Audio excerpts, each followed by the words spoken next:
Good morning. Today's the day we talk to Liz Gray. I just came up with that. I'm very excited about it.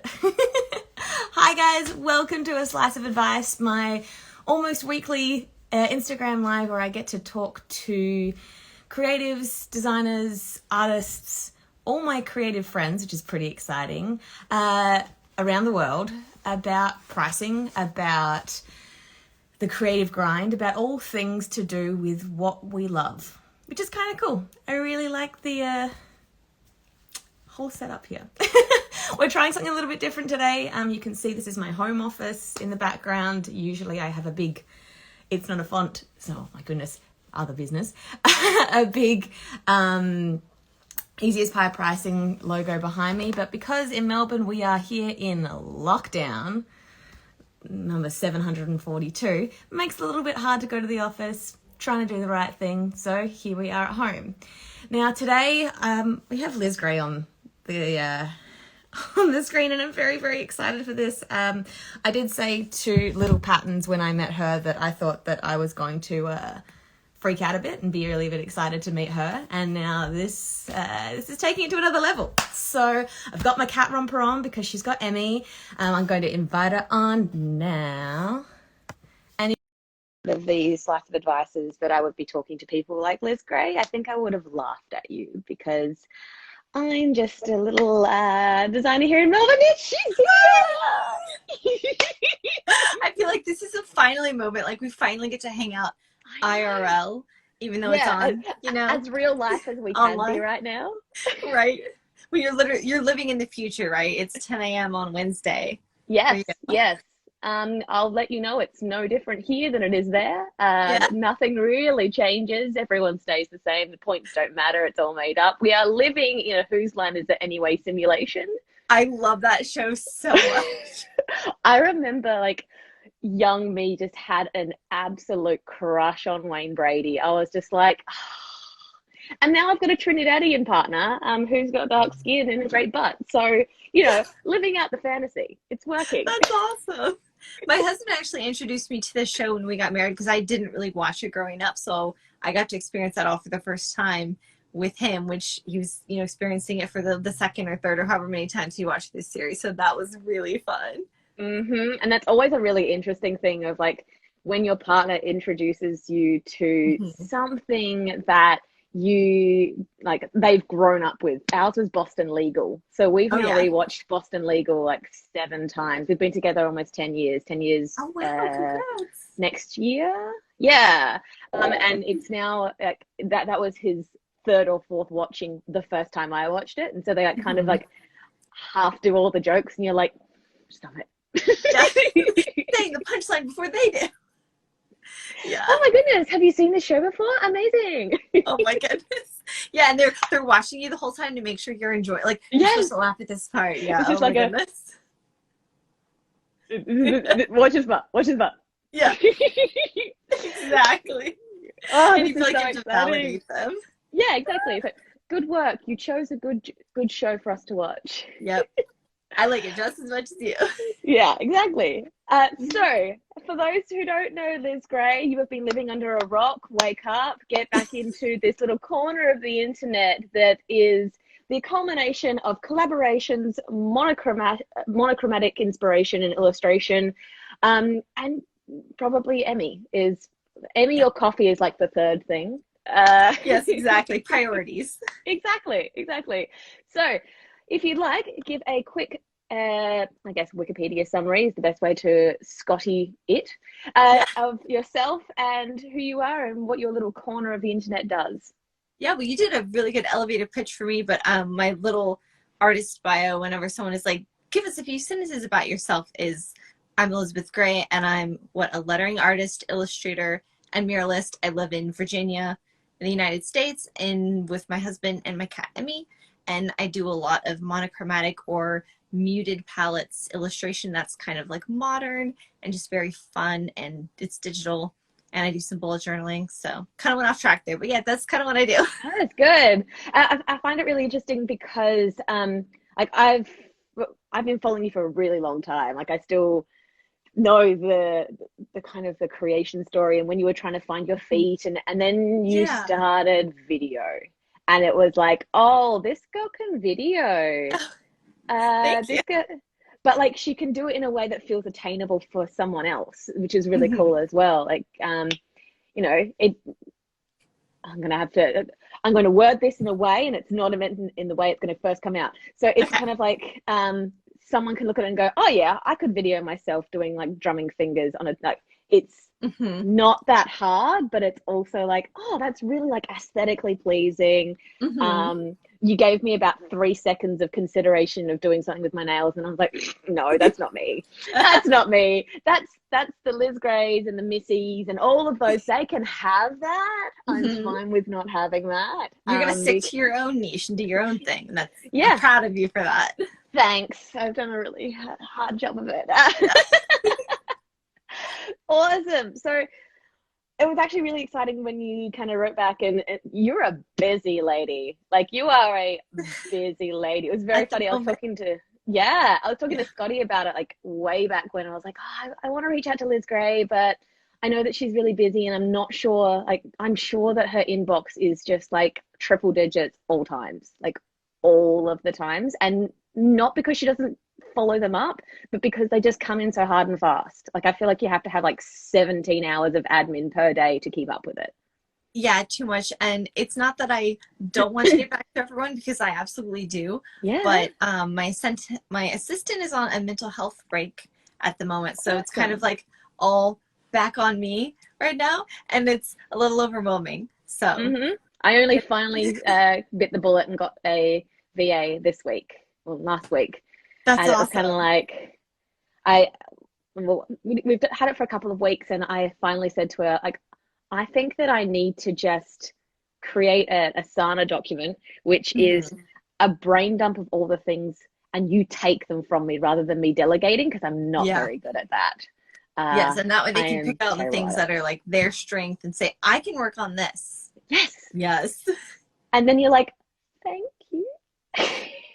It's weird. Like, I just started working with my assistant last year and kind of like working out what she can do and what I can do. And it's kind of weird almost asking for help. But then when they can do a lot of the admin work, that it doesn't matter who does it, if that makes sense, Mhm. then it frees you up to do the thing that only you can do, which is kind of a really cool feeling. But it's also weird. You're like, you mean I don't have to do that? Like, I can just go draw? Like, thank you. It's wild. Yes, I know exactly that feeling. I think the next part for me is kind of going, okay, what can I pull back even more, and like Mhm. allow someone to chase up the invoices or bill people. Like, Yes. billing people is probably one of the hardest. Like, even though I preach pricing, talk all about it, you Hmm. know, I've got a list on my side here, which is like things that are in priority, and most of them are billing, not because it's hard, but because Hmm. saying to someone here, this is what you owe me, is always really difficult. And I actually have to like go, okay, Jasmine does the work, but Jasmine designs bills you. Like the Sasha Fierce, Beyonce Hmm. kind of mentality of going like, this is someone else that's billing Yeah. you. Like, this It's is my very armor hard. that I'm protecting my vulnerable artist self with my professional business self. It says, you owe me money, pay me. Yeah, I think Vivian Yeah. Kay has it like, what would Chad do? Oh And yeah. it's kind of like, what, who's the Chad? Like, who's the person that's like just gonna do the thing, and it's gonna get paid because they don't have any problems with. Hmm.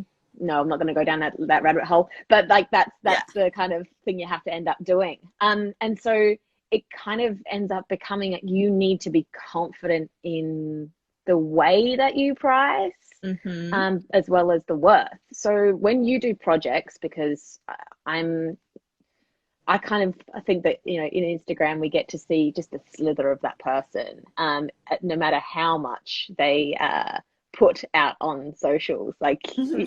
your social game's huge, but even in that, I'm sure that we only get to see a small slice. So, Hmm. like, when it comes to pricing your projects, whether it be collaborations or whatever it ends up being, how do you prefer to price your stuff? Are you talking like hourly versus by the project? Sure. That kind of depends for me, because I feel like I'm still working on that. one of the things I like to use all the time, and I pulled it out so that I'm prepared, is Ooh. the graphic designers. Do you have one too? Do you have the new edition? Or I guess mine was the new one, but it's the old one now. That's the new one, right? Nice. So yes, we know it's the graphic designer's Bible. So just as, I guess there's one of three ways that I do it. One is hourly, which for working out your hourly rate, I don't know. I mean, if you've talked to Scotty, I think I use his formula for that, which is how many hours you can work in a week, how many weeks you can work in a year versus what you would like to make from that, and just work that all together. I'm not a math person, but you do all that to figure out. I've actually got this is like perfect timing. I've got my new freebie coming out. Tell us about it. Access to my online pricing calculator. You literally drag out how much you want to be making, how many hours you want to work a week, and your expenses, and it tells you exactly how much you should be paying hourly. So that's coming out this week. Amazing timing. I'm just so excited. Let me know when, because I want to be able to share that, because I would have loved to have that like 4 years ago or whatever. So yeah, I'll either do the hourly and I'll kind of like assume how many hours it's going to take and then base my price off that. Or if I've done it before, I kind of know about how long it took and what my flat rate is for that. Or I'll look at, if I have no idea, I'll look at the pricing and ethical guidelines book, or reach out to someone on Instagram who has more experience with me. Like you were talking about Maggie from Little Patterns. I needed help with something a couple weeks ago because it was sort of something I didn't have a lot of experience in. I wasn't sure what to charge. And she just totally let me ask her, and it was super nice of her. So shout out to Maggie. She was awesome. Yeah. Really appreciated She's that. amazing. But, I feel like it'd be like a messy girls brunch. You, me, Liz Gray.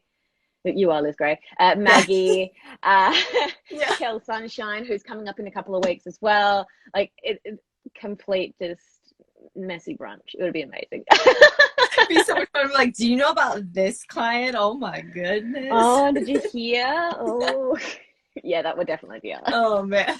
But like asking people, especially if they've done the job before. I actually had Kitty Jardinil reach out to me a couple of weeks ago, and she was like, I'm doing work for this client. I've got this job. They've told me the budget. Is this about right? And I said, well, find people who have done it before. So like I talked to a girl named Manon Lou Art, I think her name is. So her, as well as You Bring Fire, so Scott Biersack, because they've both done work for that particular client, kind of similar. So you can kind of go, hey, this is happening, like it, and try and like gauge off of that as well. And it's a really good way for all of us to keep each other accountable of like, you know, the more we undercharge, the more we bring it down, but the more we charge properly, we're bringing the whole thing up. Exactly. And especially if the client is price shopping and we all come back with a similar number, you're going to get the job more based on what you bring to the table versus, oh, you're accidentally undercutting everyone and that's why you got the job. Yeah. And the whole undercutting thing, and I know that it's something that Panda talk a lot about, is that like I love that I can actually talk about two people in one word, Panda. Like they have this really kind of honest, no BS approach to it of like, be honest and let's share it, and let's share in the spoils, because charging or cheapening what you're doing is actually just going to damage everything. You're going to be more like pissed off about it. And there's nothing worse than going back to a job and going, oh, I charged half of this and now I just feel sad. Yeah, and you're hurting everyone else who works with the company in the future potentially, because they're going to expect that from other artists, and other artists may not know what to charge. They're just going to accept that, and it's like a vicious cycle. So the more that we value our work and help other people do the same, the better like us as an industry can do. And like art is a real job. It is. But also like art is a luxury, therefore it should be charged as such. Like so many people go, oh, well, I want to be affordable. But if you are as affordable as milk and eggs, you're not charging enough. Like you are truffle oil, baby. You are truffle oil. I love that. And it's like, yeah, you're not a font. You know, you're not a $40 for a lifetime license in commercial use, you know? Yeah, exactly. If your prices only buy one thing at Kmart, you're going to be kind of wondering what the hell. Exactly. Before I put this away, I actually had a discovery about this the other day. So in the back, and I don't know if anyone else has got those as well. In the back, they actually have, where is it? Contracts, Yes. like pre-done contracts. Mhm. And if you look in the back as well with, I think it says somewhere here that you can actually download them straight online. Like you can actually just access them Exactly. online. And So this was if a you don't massive want to, saver for me. yes, especially like if you don't have an attorney that you can, like I do have an attorney when I get a contract from someone else, just to kind of look over it to pick out any little wording, because she has saved me so much money in the long run that paying her for like an hour to look this over, and Worth potentially it. like she'll catch things and say, if they're asking for this, you can ask for more money, et cetera, et cetera. They're holding you too liable, we're going to cut that out. That's really protective. If you can't have an attorney like look over the contracts for your anything right now, then get contracts from a verified source like this online. I think the book is what, like $30-$40. It'll pay for itself. So worthy. Yeah. Worthy. And that's the thing as well, like sometimes the difference between coming to an attorney or anyone in the legal profession with something that's like 80% done is actually going to end up saving a lot of money as well. Like you can say that, like, here's this. One of the things that I've always kind of caught out with that is that ownership. Like there's so many times that when they've provided the contract, it's like you're expected to hand over ownership, which is like a massive no-no in my kind of like, if I can't control where my art goes, that is a problem for me. Yeah, it's either a massive no or a massive increase in price, like up to 250, 300% of your art creation fee, at least, for them to own the copyright and be able to use it however they want, in print media, in digital media, for whatever, for forever. If they're going to own it, they need to pay for that. And like the perfect example is that there's an artist here in Melbourne that I was privy to see some of the contracts that they had. And like they had a $2,000 creation fee, but a $14,000 usage fee. And it was like over 3 years, and it had like a lot of clauses, but you know, they're making money off the usage, not the creation. And it really starts to kind of blow your mind of going, well, there's actually other ways they're making money than just going, if I work more, I get more. Exactly. Work smarter, not harder. Exactly. Yeah. So when it comes to all of the pricing that you're doing for all of your different clients and collaborations, so what's the best lesson you've learned? I'm trying to think. Wait, are your nails different color to what you had on your stories? Oh no, they're blue. I got excited. I was like, different lighting probably. Yeah. I was like, different lighting probably. I'm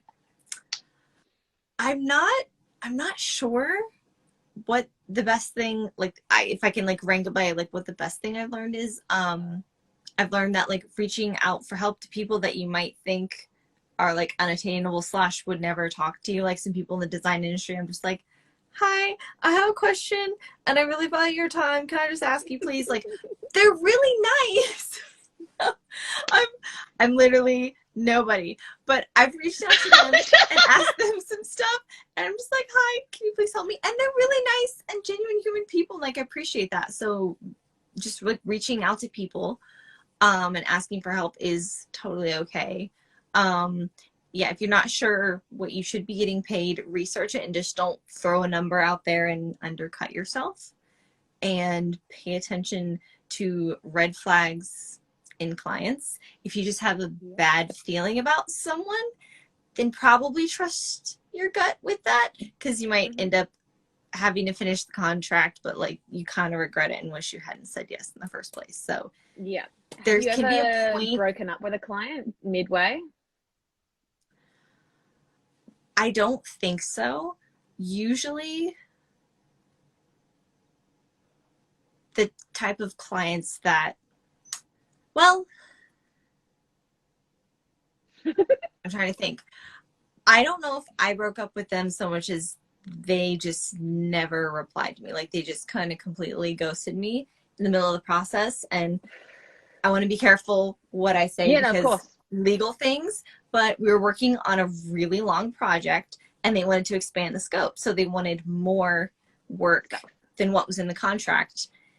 And I said, okay, that's going to cost you this according to this, what's in here. You know, if you want this extra thing, it's this fee. And it wasn't unreasonable. And they're like, oh, we just thought you wanted to be like a part of this. And it's been a really fun project and we've loved you. We thought you wanted to be a part of it. And I was like, I do. I still do. My time is valuable.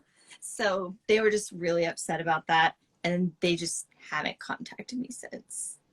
So I was like, okay, kind of dodged that one, but yeah. I had one, was it be either start of this year or late last year. And we agreed on the scope, we agreed on the plan. They paid the deposit, which is great. Yeah, we love. We stand.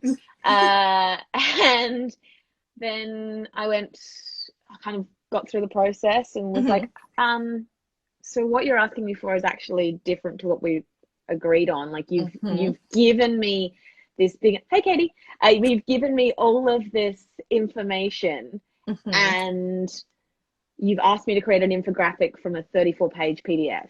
And you're not telling me what is important because I'm not in your industry. You need to tell me what it is. Yeah. So the gap between that and what I need to do is still open, and I need someone to come to the party for that. And it just wasn't gelling. And so I went, look, as part of my contract, I have there that if I terminate it, I actually give back the deposit minus any work that was done. And I said, okay, please provide your bank details. Crickets. Please provide your bank details. So I can give you your money back. Yeah. What's the problem? Yeah. And so, yeah, it never got refunded. Here we are like 6-8 months later. And it was so funny because for the like small amount of time that we were out of lockdown and able to travel, I think it was like January, I'm sitting there in the flight lounge and I hear his name come over the speaker. It's like, can this person please come to the front? And I'm like, you're like, do they know what I look like? But I still haven't heard from him. And you know, I kind of sit there and go, well, now it's been long enough that, you know, my time has been valued at what was there. So it's kind of like, okay, it's fine, whatever, doesn't matter. But at least I got the deposit and finished it all off and then went no longer. And, you know, those kind of experiences are just that. They're not mistakes. They're not problems. They're learning experiences. And, you know, you can't really judge the character 100% on face value, but you also can't, like, people turn, people change, and it just happens like that. They really do. And that was a really good point you brought up about the deposit, because that's another good lesson that I've learned, because I used to start doing a little bit of work before I'd actually sign the contract and I would get excited about it and everything. Now I don't do a thing until the contract is signed and I have my 25 to 50% deposit up front, because I've been burned too many times and spent too much time on projects that never actually went through. Yeah. So, don't do a thing. And making sure that the deposit is actually like substantial and it actually covers time. I will be honest and say I made that mistake a couple of years ago. I'm going like 2-3 years ago. This is actually ended up being a good story. So it's kind of like, okay, it resolved itself nicely. So it was for like an $8,000 job. It was for an event. It was a big deal. Awesome. We were doing like invitations and an experience there and everything like that. And it was to launch a business. Nice. Well, the day that the invitations were meant to go out, so it was $8,000. I only got a $500 deposit because I knew it was a ticketed. Ticketed. Yeah. So they didn't have the cash flow to be able to pay me. So then, as soon as the invitations went out, they'd be able to pay me the next part, right? Yeah, cool. For sure. Day of, they had to cancel and pull the event because they found out one of the owners was being investigated, basically. Yeah. So all of it fell apart. The bill was still there to be paid because everything had been made, everything had been done. You did the work, you fulfilled your end of the deal. Exactly. And so, and I have in my contract that late payments after a month, so I give them a month grace. Nice. And then after that, each week that passes is a percentage on top fee. Yep. It blew out to $12,000. Yeah. And had they made any payments, or they were just ignoring the bill completely? Ignoring the bill completely. And so after a while, I know, I got back in contact with her, and she was paying little bits, and then she'd ghost, and then she'd pay little bits, and then she'd ghost. We went through debt collectors. We went through all of this stuff. So she'd pay a little bit and then ghost. Oh my and goodness. Then would ghost with the debt collectors and everything like that. And then we fell into a pandemic, and it's like, you can't really push people when they might not have enough food on the table. And I truly believe that, like, there's a big difference between a person and a company when you're chasing money. And this was a person, like, this is an actual person. And so it ended up that I just kept in contact with her every month and was like, hey, I just want to let you know I'm still here. I'm still recognizing that you and I are still not even. And she's now paying 3 years later. And we're talking like $100 a week, whatever she can kind of afford to work it off. Yeah. And that's actually my wedding dress fund now. Could have a really nice wedding dress for 12 grand. Way too much though. Like, it's not going to be that much. It's going to be like a $30 Poshmark. I am definitely wearing a wedding romper. You can like rest assured with that one. I love it. But that's the thing. Like, it comes in swings and roundabouts. You just need to cover yourself. And I think that if I didn't have the contract in place, if I didn't have the fees, if I didn't have the deposit, like, where would I be? Exactly. With a whole heap of invitations sitting in my garage. That's a really good point. It's, you really protected yourself, and you weren't. Sometimes I feel like, or maybe this is just me, I feel a little bit vicious when I go after, like, chasing late payments, when it's not my fault or my problem that they're not holding up their end of the agreement. I'm just like, hey, this is what we agreed to. And I feel like if maybe she'd come to you and said, like, look, this is the situation. Can we schedule a payment plan, and I'll pay this Which she did, month? which is great. Yeah. So maybe that would have been better than, you know, if she paid and ghosted and paid and ghosted. I feel like communication is a huge thing with clients. It's like, just tell me, even if I didn't get the job, you asked me about it, don't just say nothing while I'm just, like, sitting here waiting for an email from you. And holding space. Yeah. I don't have the mental space for that. I've got, you know, too much going on, and I need the room in my brain. So at least just be professional and just tell me, hey, we love your work. We can't do this right now. And then I can set that aside, you know?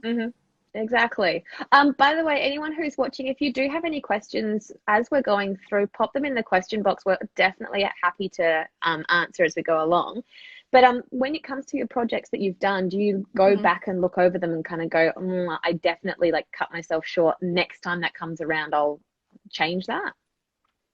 Absolutely. And I also kind of look at, again, base everything on what industry rates and see what other people are charging as well. But also, I forget who said it, but you should be raising your prices. Just putting it up on screen for someone who's asking. Yes. Can you hear the name of the book again? The book. It's a really long title. It's like the Pricing and Ethical Guidelines Handbook from the Graphic Designers Guild. It's a really long name. Which is not to be confused with the trade, and there's another one which is like the trade and guidelines. And I'm just like, oh, I got it wrong. I got it confused. Damn it. I know, it's like the longest acronym if we were to do that, but yeah, if you're too busy and too stressed and you don't have enough time, but you're still not making enough money, raise your prices, because you'll have less clients, but more money. So you'll be less stressed, but making more money. It's just, you kind of have to figure out, you know, how that goes. With Porch Kitty, exactly. Like, you're going to be having a great time. Oh, you cut out for a second. Yeah, I was just talking about Porch Kitty. Oh, Porch Cat. Yes, we love her. Okay, so you always seem to find a really unique way of infusing new things like reels, video content with your own style. What tips would you say or give to people who are trying new things like reels or video content, which has been a really big thing at the moment, because obviously everyone's kind of going down the route of, just to clarify, Instagram is still a image sharing app. It's just prioritizing video, which means that some people need to shift ideas, thoughts, priorities, and also has a really great way of going, there's this one thing, here's 7 different ways you can present it.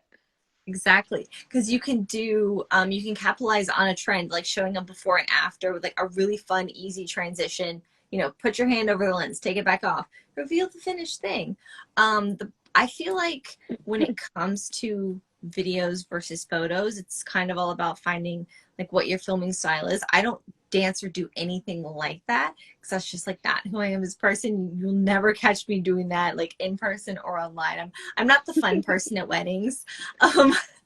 But I'm the one that starts that. Wait, no, that's an Australian thing, Nutbush. I'm the one that starts the dance crazes. I'll be like, come on, everyone, get up, let me pour champagne down your throat. That's me. That's awesome. See, you're the fun friend, and I'm the one who sits there is like, no, stop asking me. I want to sit in my chair in the corner. Yeah, but kind of figuring out your own style for that, and like you said, how can you present? How can you make maybe one piece of art turn into 3 to 4 to 5 pieces of content for you? I sometimes think that filming process videos, because it used to be time-lapse videos did really, really well. Like you set it up and you film everything, cut it down to 30 seconds. It's like, wow, the art just appeared.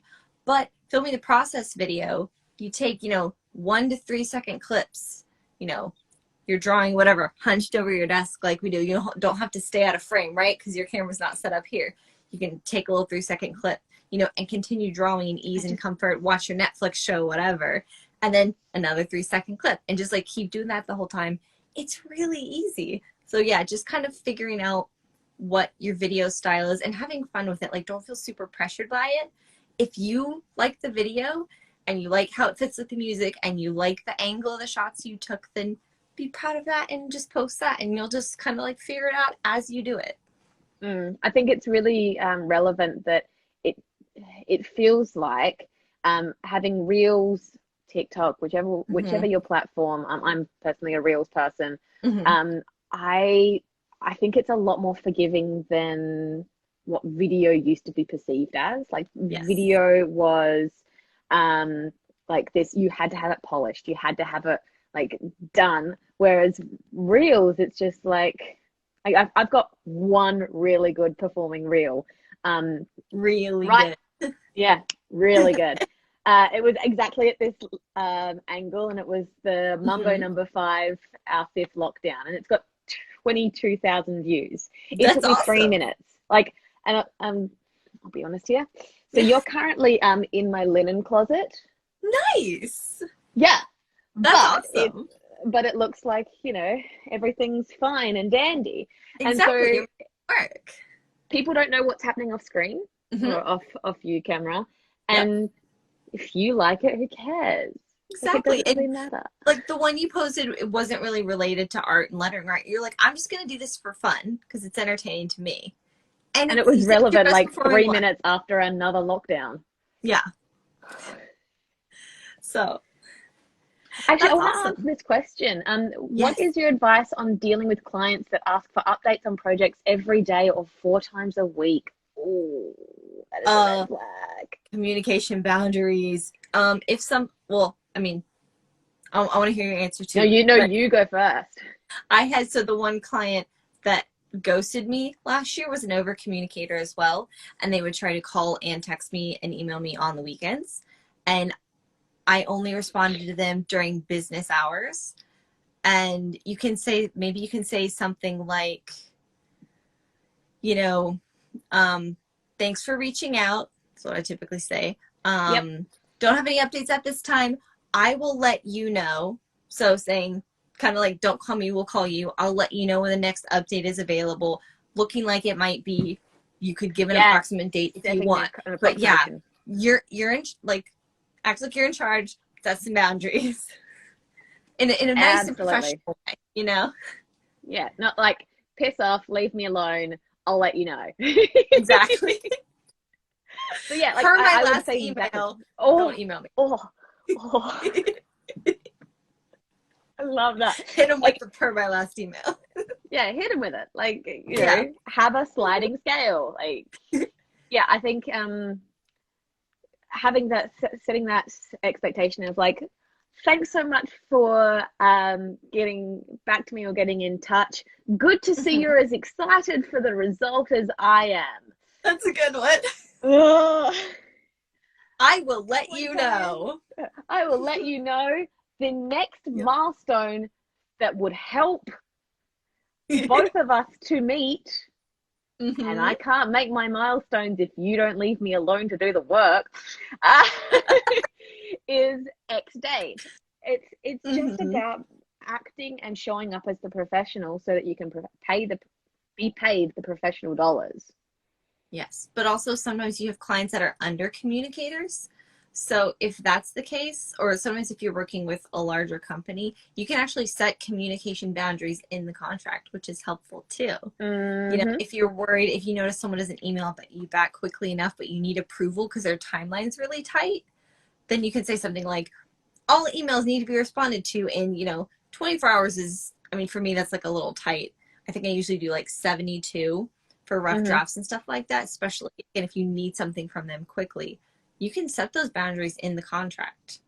Yeah, definitely. I think I'm having a timeline or a milestones and keeping those quite open of like 1 to 2 weeks is actually a quite narrow timeline. Like that's actually, it's if you think something's going to come back in 3 days, tell them 5 days. Like give yourself that buffer for them.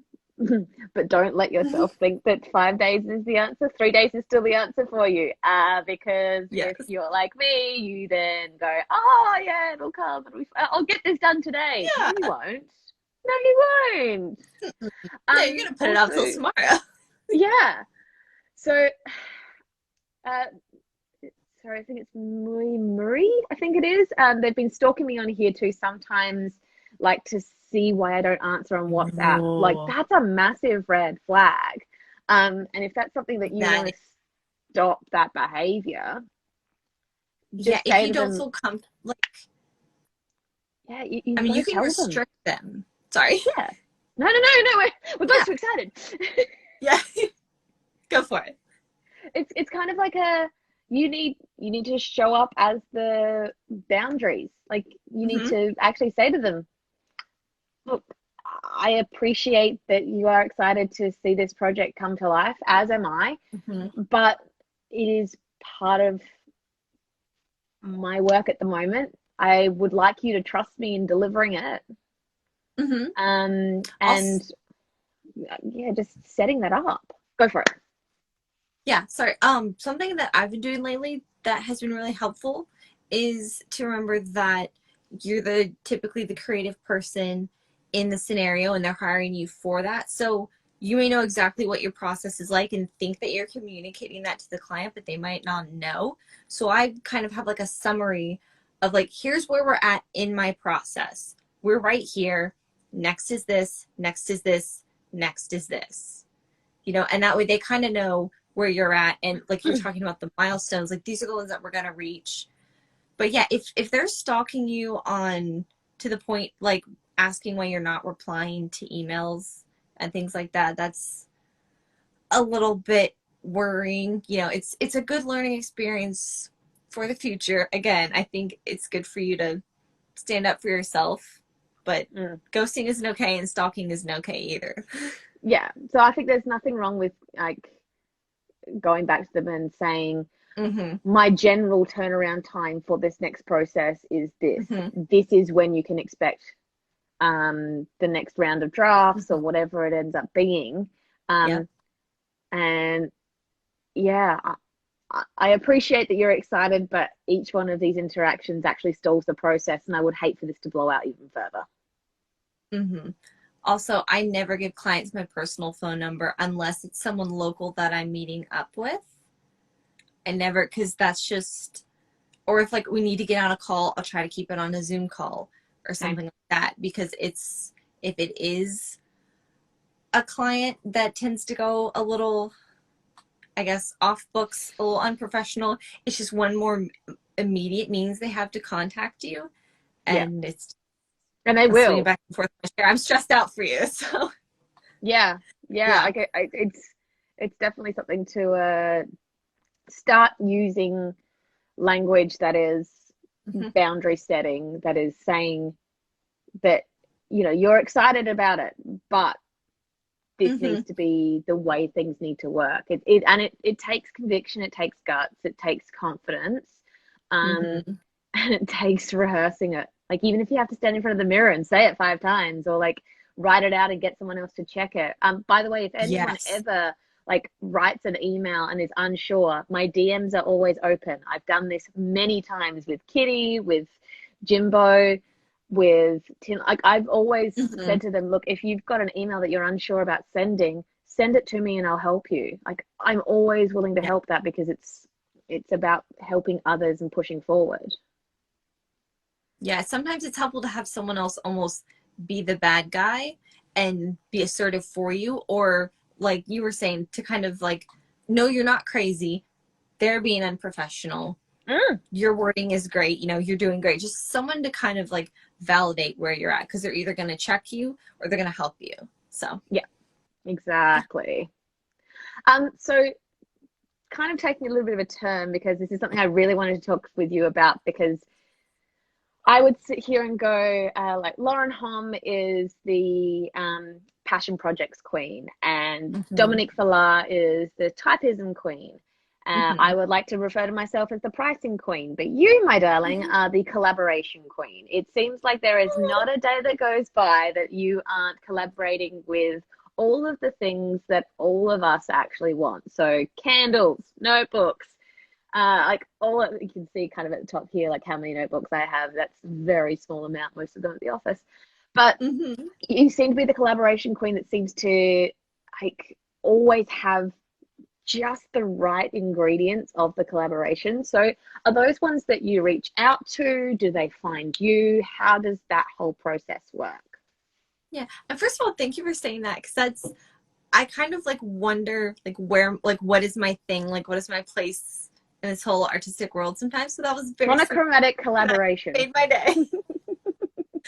But a lot of it is just relationships and friendships that I've developed online, because I'm a very awkward human in person and online. But I don't have a lot of, like, I have a few very dear friends, but not tons of IRL friends, just because like I'm a very quiet person. But it's so much easier to talk to people online and actually forge real friendships. So a lot of those collaborations actually come from just having conversations with people about products, or like a friend shared this and then I got to know the brand owner, and then they come to me, or I ask them, I was like, hey, is there a way that we can work together and like lift each other up as our Yeah. small businesses? And I mean, it's from Bonnie from Archer and Olive and Kelly from Candles, like especially it's like partnering Yeah, with they're other like the two women-owned things small that I'd be business. like, that is who she is, plus like Yeah. some pottery. Yeah. It's like that's the dream. So yeah, it's just kind of been just talking to each other online, and one thing kind of led to another. I feel like it's the collaboration theme of a white woman's Instagram, like candles, coffee, notebooks, Yeah, cats. it's true. I fit the stereotype very well. Hey, if the comfy pants fit, then wear them. Like, I Exactly. actually, one of the things, this is going to be such a random fact, but one of the things that I would say I've learned from you, and this is going way back to your, this is going to sound so creepy. Oh my God, it's so long No, ago. we've Your been old friends for a house, while. where in your kitchen you had that frosted door that let the light in, and then you would set up your flat lays there, Yes. and you Oh my would, goodness. yeah, and you would be on that, and you would have, I do this now too. I know You know exactly. exactly where I'm going, aren't I? And you would have your Bluetooth clicker either Yep. hidden in a hand Mm-hmm. or between your toes. Yep. But I had a separate one. I've also used one in my mouth before, but I have a separate one for my mouth and a separate one for the toes, just to clear that up. This is the toe clicker. This is the mouth Yeah, clicker. That exactly. very specific. Don't confuse them. They're different colors. Yeah. Oh, but yeah, I remember like watching that going, oh, that makes so much sense. And so, you know, I have a couple of Bluetooth clickers as well now that I just use. And I've even got it, my kind of recreation thing is that I power lift with some friends of mine in my building. Yeah. And I've gotten her one, and so she's now using it for like her lifts and everything like that. And it's like, I said to her, okay, just click it on and it's done. But then I'm going, okay, how can we use the toes? Oh my goodness. Yeah, I missed that window still. It just, I think it was south facing. It was just so perfect. It had the right amount of light. I had a bookcase next to it, so I clipped my like $8 tripod from Amazon. And that, I think a lot of creativity happens when you have limited resources and you're kind of forced to work with what you have. And I had my iPhone 6 and not very much money. And so I was like, okay, $8 tripod, $6 Bluetooth clicker, and then whatever free editing apps on my phone. And I still do most of my stuff on my phone because that's kind of how I've learned. So I do all my videos and editing and everything on my phone because that's what I'm comfortable with now. But yeah, I mean, those are good old days. Yeah, definitely. I actually remember like my first video setups. This has actually been repainted many times. Oh, so nice. I've got a couple of these little drawer sets, and I had two drawer sets with two metal rulers across and resting my phone on top. Like, you know, you make it work with what you have. It doesn't have to be this amazing setup. You could be filming in your laundry closet. So you make the best with what you have when you have it. But yeah, that was something that I learned from you, was just like, you know, it doesn't matter that you've taken 72 photos to get the perfect photo. As long as you get the perfect photo, it doesn't matter. It's all good. Exactly. Doesn't matter that you're laying on the floor like this, clicking something between your toes, you know, trying to look however, I don't know. Looking like you're trying to get up on to like survive from the Titanic, of just like, let me up on the ledge. Come on, please. And this is actually a really good one. Did you ever work or collaborate for free when you were starting out? That's a really good question. And let's just really define, for free and for product are very different things as well. Yes. I don't know if I ever worked for free. I think I've been on Instagram / doing art for like 5 years. So I'd have to go back and look. I think at that point, brands would come to me and be like, hey, can you do this in exchange for product? And at that point, I never worked with anybody. And I was just like, yes, it was a $7 pen, you know, I'll do that. And I had a lot to offer, but that was the only opportunities I was getting at that point. So I was really excited. And I think it's maybe okay to take some stuff at that point. Like if you really want to work with someone, you have to make sure it's worth it for you. Yeah, for them, because I mean, if they're asking you to work, it's probably going to be worth it for them. So you have to make sure it's also worth it for you as well, if that helps. Yeah, for sure. Yeah. By collaborate, I mean getting the product in exchange of making a post. Yeah, same thing. If they see value in what you do, so it should be a mutual exchange of value. Like you should also be benefiting from it in some way. At this point, some brands will ask for stuff with product only, and it can depend on what the value of the product is. Yeah, for sure, because there's value within your post. Like, yeah, and they might not have like a budget for like a full sponsored caption, high quality photos. They're also going to use them like the whole shebang. So I said, okay, maybe we'll just do some Instagram stories in exchange for product, you know? So whatever is valuable for you both, whatever you can work out. And also have a contract, even if they're just like, hey, we're going to send you this. Setting up expectations is super helpful, because I'm sorry if this is going on a little bit of no, this is tangent, good. But in the beginning, I had someone send me something in exchange for a post, and I thought it was super simple and it was all good, and we delivered, and they came back to me later and said they were super disappointed, wasn't what they expected, da da da da da da da da. And I was like, I did what we said in Instagram DMs, and I don't know why you're mad at me. Please don't be mad at me. Like, I don't know what to do. So yeah, even something simple that says you're going to do in exchange, many you'll get Instagram this. slides, you know, just set Be expectations on specific. both sides. Yeah, there's actually this thing called an MOU, which is a memorandum of understanding.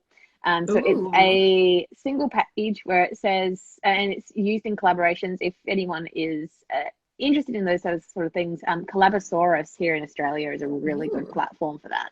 And they have a lot of resources, and one of them is a memorandum of understanding, MOU. And it is literally just a piece of paper that says the information, what party A is providing, what party B is providing, what the expectations are, and you both sign it. Like, it's just really straight. It doesn't have to be this long, like 17-page contract or anything like that. It's just got to be an understanding. That makes so much sense. You said that's on Collabosaurus. Is that something anyone can access for free on the internet? I think so, but if it's not, send me a DM and we'll set you up with something similar to that. Yeah. You've given me an idea of a future product. A collaboration kit. That could be cool. Yeah. But it's themed, right? Oh yeah, is definitely. Or is it going to be another dessert themed?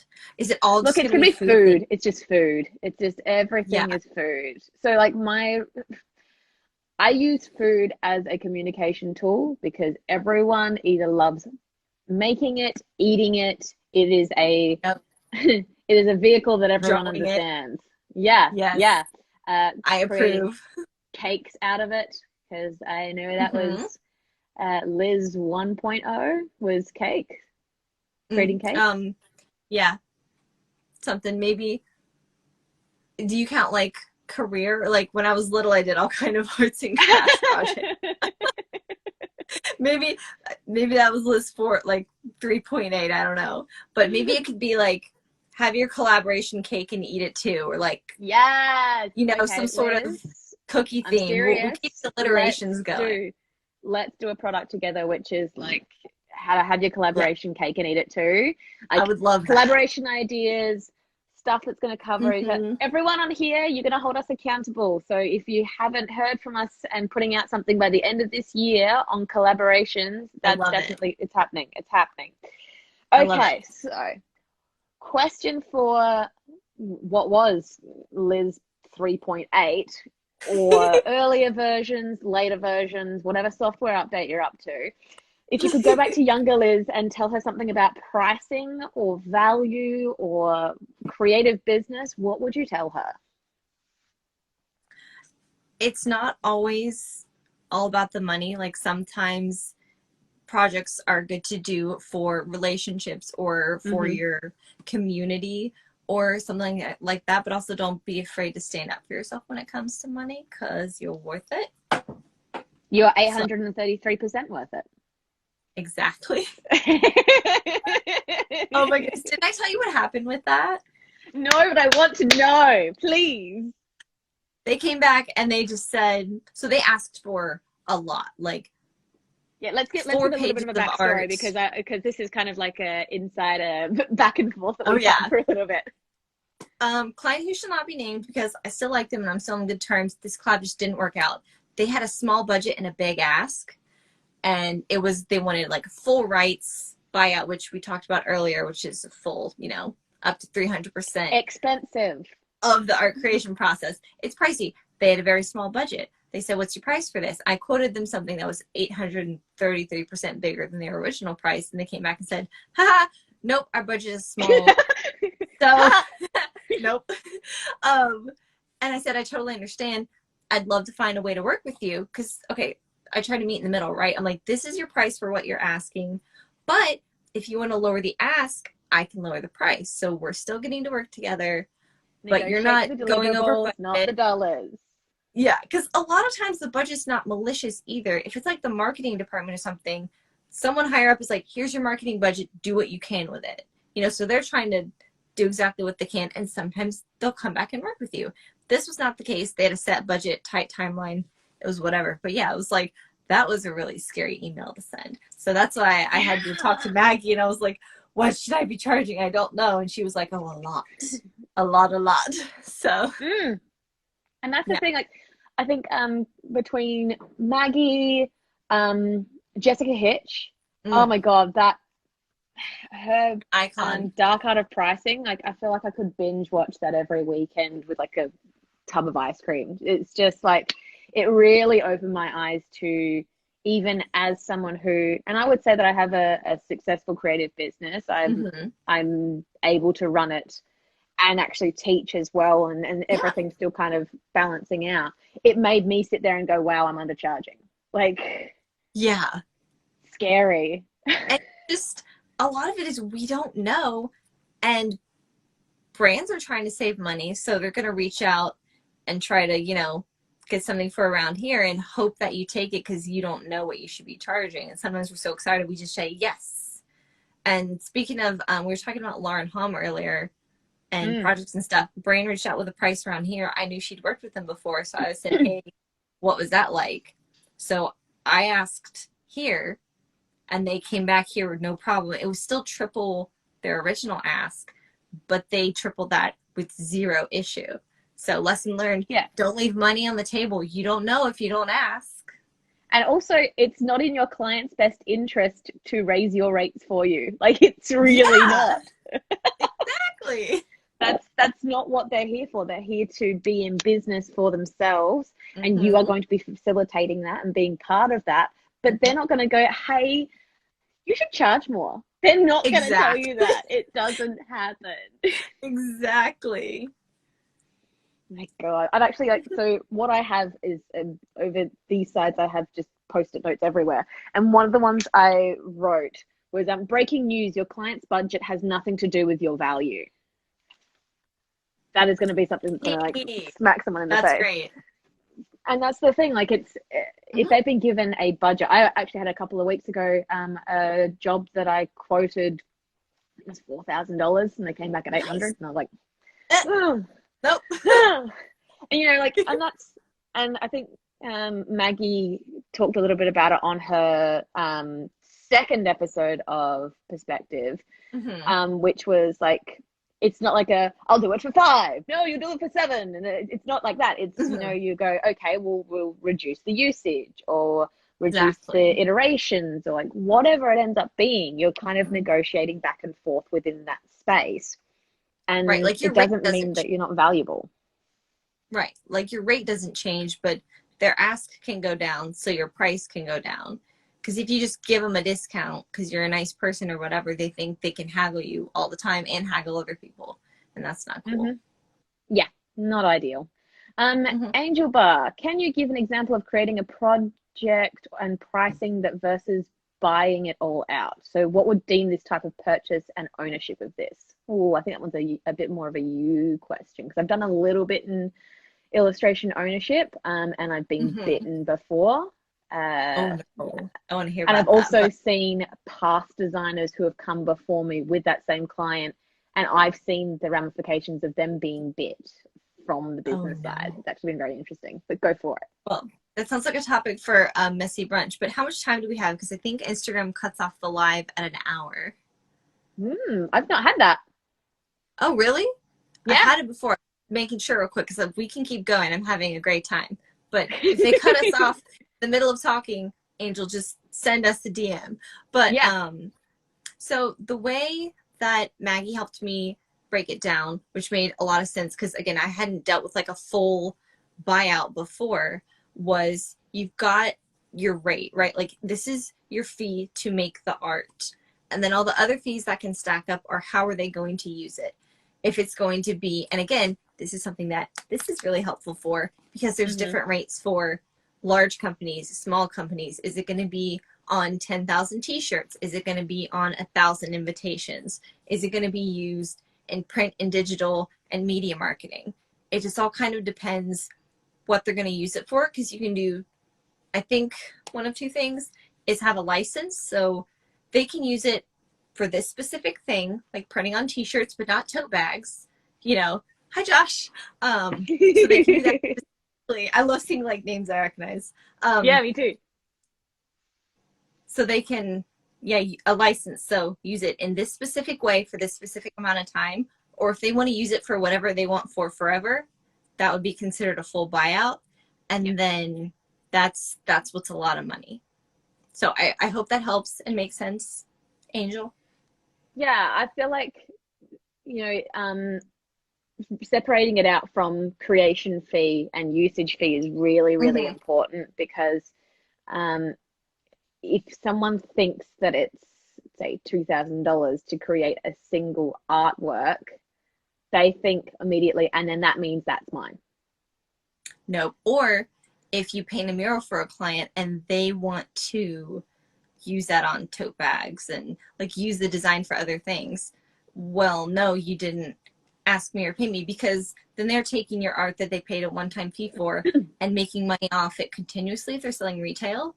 And they should be paying for that because they don't own the art. So yeah, it's a exactly. whole thing. And so that's why when it's and so like when it becomes a usage thing, what the mistake that I've seen with this past one, and I'm not going to go into the very specifics of it, but basically this artist gave a design to be put on products. I'm going very, very, very. Artist gave a repeating pattern to be put on products and to be sold. Of the 5 that she created, 1 went really, really well. And it then got reprinted 8 times. And they didn't. But the designer got paid once. So it meant that client was making 8 times the amount from that product. And because they didn't have a usage of, like, your usage covers units created, time frame, or I think it's geographics. So like where it can be sold. Where it is. Yeah, so what it's on, how long it can be used for, and where it's being distributed. So they're the main things that you can control in a licensing agreement, unless I'm forgetting one. I think you mentioned how many products, which is a really good idea, because like you said, if you license it for like 10,000 pieces and it does really well and they want to do more print runs, well, then they need to pay for more. Renew the license. Yeah. And that really helps and works for companies that are trying to test out products, because they can do a small run and then if it works, they don't have to pay the creation fee again. They just have to pay the usage fee. Exactly. Yeah. So it definitely gets it a little bit interesting when you go into all of that sort of stuff. Just to repeat, it is the handbook pricing and ethical guidelines. What I might do is I'll actually put it as a comment within the IG replay, I think it is. Yeah. So I put it on my IGTV and we can refer back to it and all that stuff. But yeah, I'm still pinching myself that I'm chatting to Liz Gray. Is that weird? I mean, I'm just a normal person, so like, I don't know. I just but like, I'm so am I. Friend. Now, we did have one request to show pets. So if you want to go get Emmy, I'm going to go and get Chorizo. Okay. I'm guessing that Emmy's close. Chorizo's not.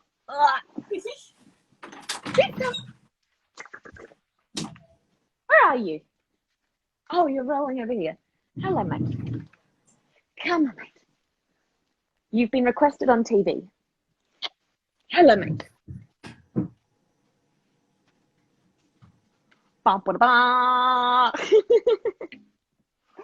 Oh my goodness. Okay. So yay, Emmy! I got her. She was stuck to a chair, but I got her. Hello, darling. Hello. Oh, Chorizo. I want to meet him in person so bad, just because his name is Chorizo and I adore him. So something that not a whole heap of people know, but the reason why he's named Chorizo, other than being a dash hound and looking very mottled like a chorizo, so for the first, where was this live 3 months ago? In the making. So I actually come from a butcher family. My mum and dad run butcher shops back in Adelaide, and I was a butcher from age 8 to age 22. I worked in a butcher shop doing all of the meat things that you would think about as part of being a butcher. So when I got a dog, it had to be a sausage. Obviously. My dream is to have two more. The next one will be named Chipolata, Chip for short. And then the third one will be named Bratwurst, and he will be the worst. I love it. That'll be the grumpy one. The one that has just like one speed. Exactly. And he only likes you and nobody else. Yeah, definitely. Mhm. It was so cute to Obviously. see Emmy. Yeah, she is not a fan of being held, so I put her down. But she likes That to makes sense. sit on my lap, sit on my desk, whatever. She just doesn't like to be Tap put down. things away. So, yes, chewing. I have teeth marks on my Apple Pencil. I kid you not. No. Yeah, not the writing in, thankfully, because I'll be writing with a pencil, and she'll just think there's teeth marks on this Ooh. one. So But Batwing? she will chew on them. Yes. Nice. Mhm. I had to get a whole heap of new pencil tips because mine kept grinding down. Yeah. Did you turn the pressure curve down on your iPad yet? I think I did, but it was Okay. more so like just one side. Even though, Yes, naturally we'll turn, it's just one side. I'm like, what is going on? I also Yeah. need to get a new paper like because what happened was it ground down, but then the Mhm. metal started showing and then it Yeah. started like damaging the paper like just a little bit. And it's like, no, don't leave me. Yes, and it gives a scratchy sound, and now I have like all these scratches. I have a fresh one because it comes in a 2-pack, and I really need to change mine out. I just Yeah, I buggered my haven't yet. It's on the first one of 2-pack up, but I'm like, I'll get another one soon. It's just not a priority at the moment. It's not, I can get a little more use out of it. It's not dead yet. Yeah, it's just like scraping the edge of the ice cream bowl. Being like, yes, there's more here. There's more, definitely. Exactly. Oh, well, Liz, thank you so much for joining me. I do actually think that some kind of boozy brunch where it's you, me, just get Maggie in, and we all just like doesn't matter what time of day, we're just all drinking champagne for no apparent reason, just hanging out because that'd be freaking cool. That would be fun. And plus, I think you could do 4 people in a live now if you want. So maybe we could make it an online thing. That would be a lot of fun. And anyone could come and join, and they could just like ask questions and because people can swap pop in and stories. out, right? Yeah, I think it's actually like it lets you do people as they kind of come in and come out, which would be kind of cool. Yeah, that would be fun. All these ideas. Thing.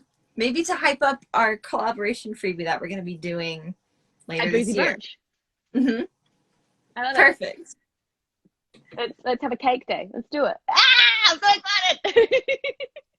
I can't wait. Well, thanks so much for joining me, Liz. I'm going to go and get back to pretending to work because I'm easily distracted.